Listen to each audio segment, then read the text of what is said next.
Good morning. Welcome to Kelly Family Fitness. My name is Brian Kelly. I've been a full-time personal trainer for about 25 years now. I just got done deadlifting with my buddy Chad. We do that every Thursday. I thought I would finish up our workout with a quick mobility routine that you could follow along with.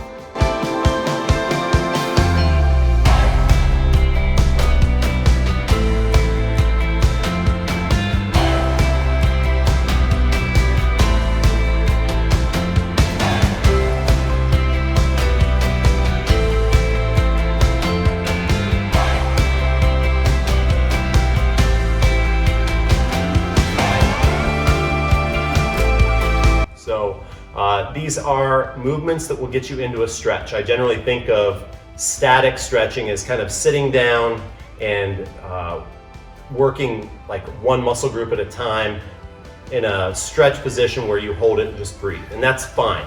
But I find that mobility work, which is something that I would generally regard as what you would do in movement. So in other words, taking you into a stretch with movement, with the load of your body, will have a faster impact on your overall flexibility and your mobility. So if that makes sense.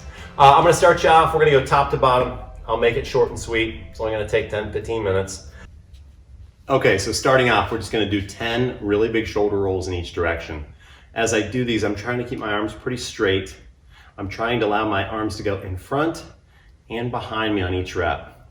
I want to squeeze my shoulder blades hard as my arms go behind me, kind of fire up that upper back, okay?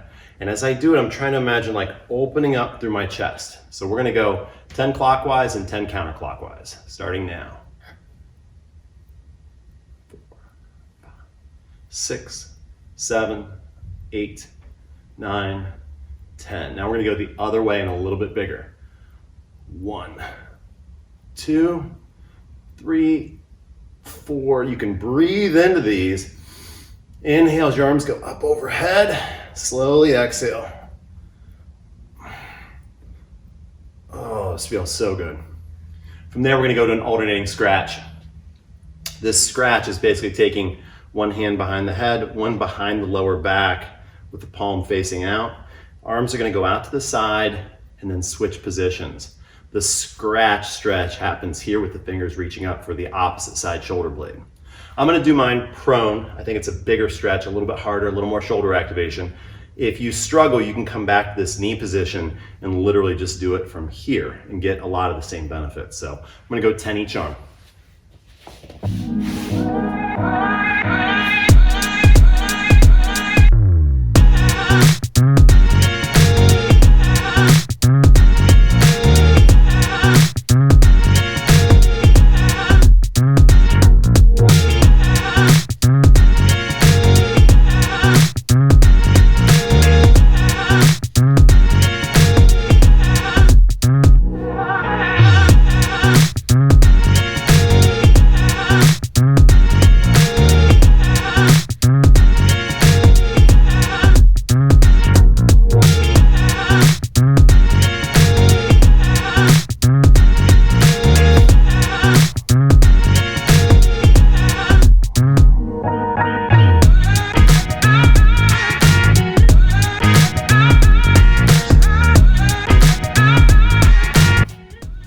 Ooh, that feels good. What you'll notice about this mobility work, at least what I notice about it, is it's much more exercise-ish. There's more muscular involvement in it. And I think that's where you get the faster carryover into your overall flexibility. Next one up is going to be cat-cow. Cat-cow is a yoga type exercise. It's really good if your lower back is stiff and sore. It's also good as like a beginning exercise to kind of get your spine into some extension. So what's going to happen here is you're going to inhale, tilt your chin up, push your chest out, try to lengthen through your belly. And as you inhale, your belly button's going to go toward the floor. You're almost thinking about like filling your belly with air. You're gonna go the opposite way. You'll blow out, pull your belly button all the way to your spine, round your back, and push your shoulders away as far as you can into protraction. We're gonna go back and forth for 10 of each. So, cat-cow.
Whew. From here, we're gonna open up the chest a little bit further, and then not just the stomach, we're gonna start getting into the psoas, the hip flexors, even a little bit of quadricep on this one. I'm gonna be doing a lying pec stretch. You'll also find this under the name half crucifix because one arm is gonna be out to the side. Generally, one hand would be in push-up position. With this arm kind of pinned to the ground, if I twist my back toward my straight down arm, it lengthens me out through my pec and bicep. Now, as I twist into that, I'm gonna kick that top leg over and around so that the heel goes toward the hand. So if I'm right arm out to the side, left hand push-up position, twist my back toward that hand, lift my left leg, left heel goes toward this right hand, and then I get this kind of pretzel shape, but it's awesome to open you up. So we're gonna do 10 of those on each side. I'm just gonna alternate them slowly.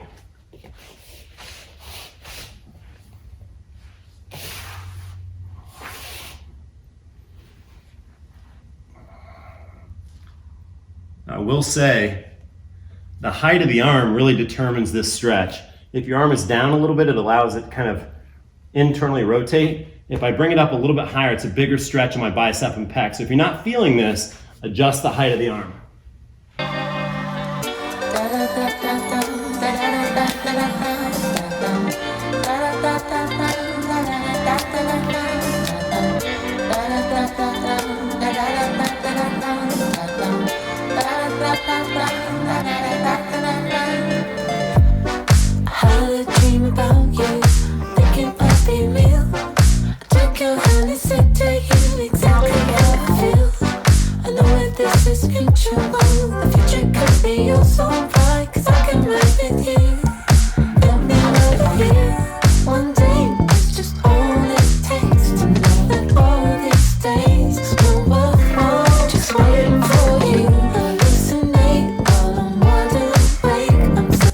Trying to progress a little bit deeper into each stretch if I can. You want to breathe into that and stay as relaxed as you can as you push that range of motion. You don't quite want it to go to pain phase, so just try and stay in control of your body, stay relaxed, breathe, and just try to push a little bit more each time.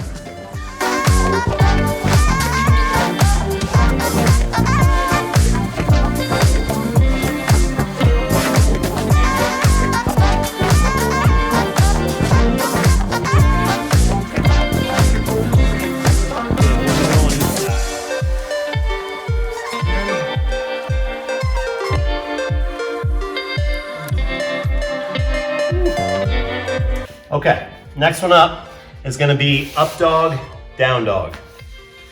And they are very, very similar to our cat-cow stretch, just bigger stretches. The down dog position generally looks like a triangular shape, and your palms are gonna be on the ground out in front of your head. Your butt is up in the air. I like to see people with their heels down on the ground and relatively straight knees so that we can affect the calf and hamstring flexibility. You could bend your knees if you get into position, or if you can't get into the good position. I want the main focus on this though to be kind of trying to push your chest toward the tops of your feet as you go into that down dog. As we go into up dog, it looks like the other side of the motion. So I'm literally going to keep my arms straight, keep my feet and hands basically in position. I'm gonna allow my belly to sink towards the floor. I'm gonna push my chest through my arms, like between my biceps, and kind of lengthen out through the front of my body to where the first stretch is the back side of my body, my thoracic spine, my hamstrings, my calves. The other side of the stretch is gonna get kind of my chest, abs, my hip flexors, even into my quadriceps. So up dog, down dog, slow and steady, 10 reps.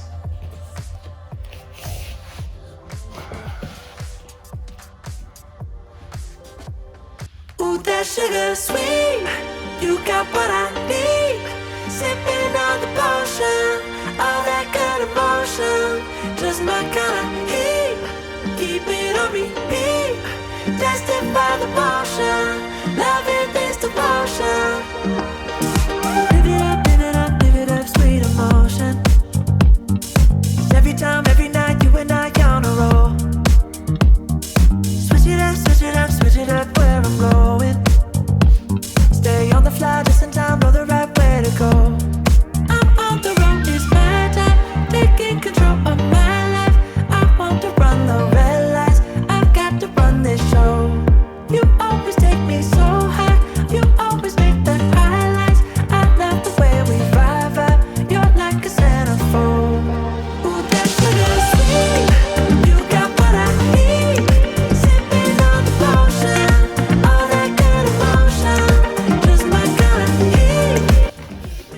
love and hate those at the same time. Wow, that's a great stretch. Really fires up your shoulders and arms, really stretches out everything else. So excellent to do for an upper body day too. The next one I'm gonna do is just a tall plank or kind of a push-up position. I'm gonna try to take one of the feet, go outside the hand on the same side. So if my right and left hand are on the ground, my right hand's under my shoulders, right foot tries to come up outside the right hand and plant into almost a lunge stance. Now in this one, you'll get a great inner thigh stretch and into the groin. On the back leg, we're trying to keep the back leg relatively straight, and you'll find it gets into the hip flexor too. I'm just gonna slowly switch 10 each side. I'm trying to get that foot all the way up by my hands. If you're really struggling with that, you may wanna take like a book or a yoga block or something that's gonna bring your hands up a little bit higher. You'll find this is a lot more accessible to you. So 10 each side from tall plank. Abs are engaged, slow and steady. Reach the foot up. The back leg relatively straight. Hold it for a second, bring it back, and switch.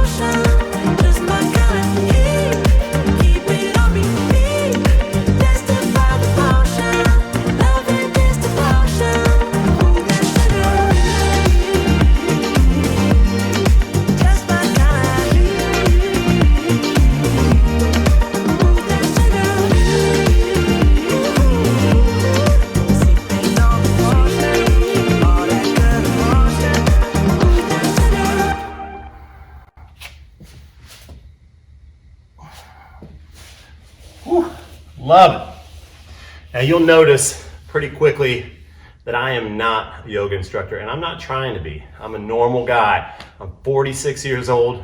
I've exercised my entire life. I'm tight just like you are. These are things that I do because I need them, not because I'm great at them. If you're struggling along, that's okay. All you gotta do is just work them regular, and little by little, you'll see the benefits and the carryover in your daily life and in when you exercise. So makes your life easier, helps you prevent some injuries. We're gonna go from there to what's called an alternating pigeon. Traditional pigeon in yoga would be kind of a 90-degree position on the front leg.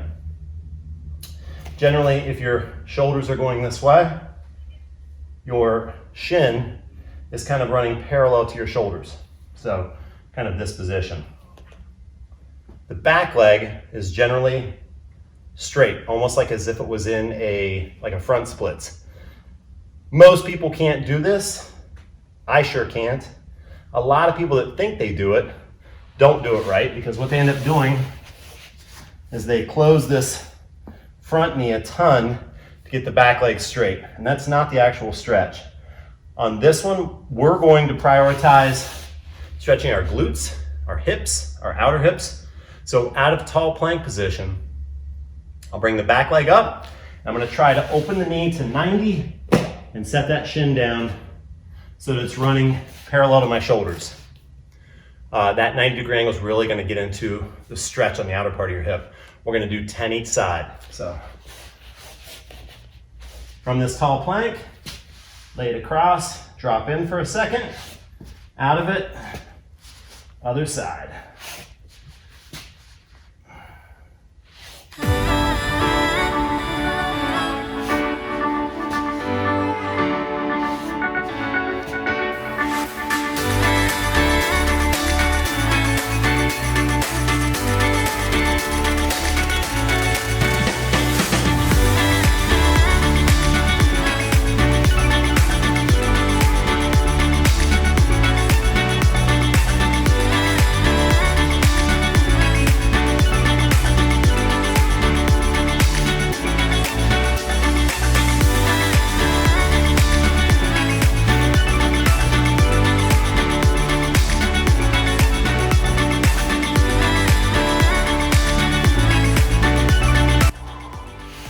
The nice thing about these is how much they make you use your whole body. You know, when you exercise, unless you're bodybuilding, you're probably not doing just single joints at a time. So in other words, like a bicep curl, it's just gonna affect my elbow. If you do any other kind of exercise, anything with compound movements, multi-joint, even sports, they never use just one joint. And likewise, when we're doing this kind of stretching, you're using a bunch of joints at once. It's loaded in a muscular fashion, so it's not only challenging your flexibility and your mobility, but even just your strength and your core. So these are a really good way to exercise and get warmed up for exercise. I do this kind of stuff a lot. I think give it a couple of tries and you'll be a believer yourself. The next one we're gonna do, I'm gonna take us from kind of a squat position, a deep squat, but I'm gonna try to keep a palm on top of my foot, use an elbow to block the knee because it's gonna wanna roll. And then in that deep squat position, while I'm blocking that knee, I'm gonna twist away from it. So it's kind of a deep squat with a reach or a deep squat with like a windmill type stretch. We'll do 10 each side. So deep squat, chest up as best you can. I'm gonna struggle, you're gonna struggle, we're all gonna struggle, that's okay. We'll twist, put the foot down or the hand down the other side, twist away. 10 each. Turn your head to look at your hand on each rep. Try really hard to keep your heels down. If you can't, elevate your heels. Put a book or a mat or something underneath them so that you can get that weight back on your heels.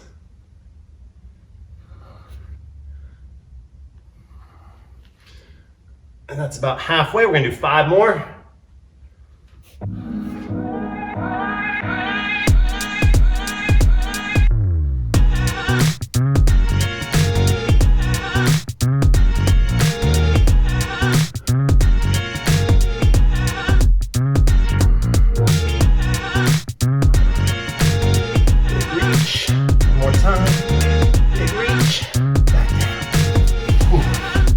Love it. God, those things cook you. Whew. Okay, from here, we're gonna just finish up. We got a couple more to do. This one's gonna be inner thigh and ankle, and then the last one's just for the ankles. This first one's gonna set up from tall kneeling. Take a leg straight out to the side, as if it were a lunge stance, but it's just posted out to the side. Back knee stays straight ahead. A lot of people are gonna try to roll this knee in, I do too. I tend to block it. So, from this position, knee goes to the side. As it does, it's gonna help me stretch my ankle and my inner thigh. I'm gonna go 10 each.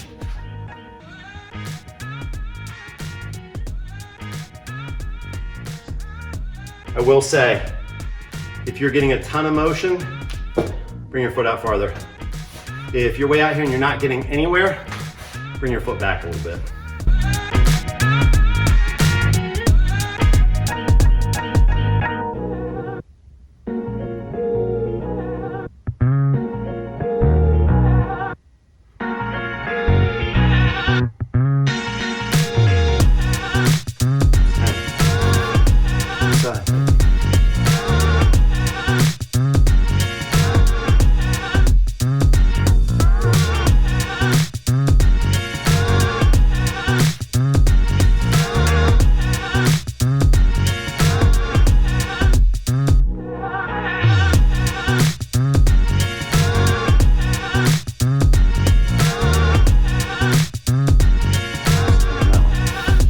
Last one I'm going to show you is called the ankle rocker.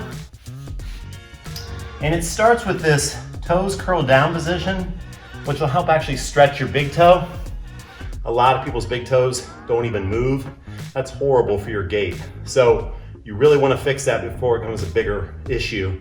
If you're a runner and that big toe doesn't bend back, it's going to eventually make you kind of start over-pronating and rolling off the side of that big toe. So you want to stretch your big toes. If you have to mobilize it with your hands, just pulling back on it or sitting on it, they're both really good to do. From this position, I'm going to rock back. I'm going to keep my butt on my heels, stretch ankles. And to do that, I have to have the ability for my knees to go out past my toes so I don't fall backwards. So there's a dorsiflexion component to this that involves a little bit of strength too. If you struggle, when you roll back, you can elevate your heel.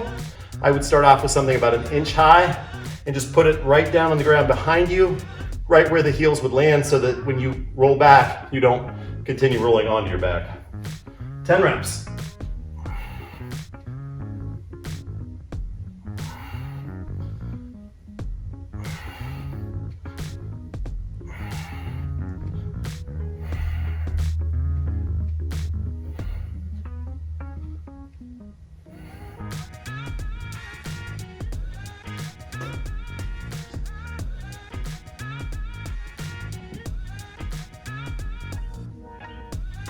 That's all of it. Thanks for following along with me. I actually got a good sweat going just from doing those silly little stretches, but they feel so good while you're doing them and afterwards. Give them a shot. Leave any questions in the comments below. You know I'll get back to you.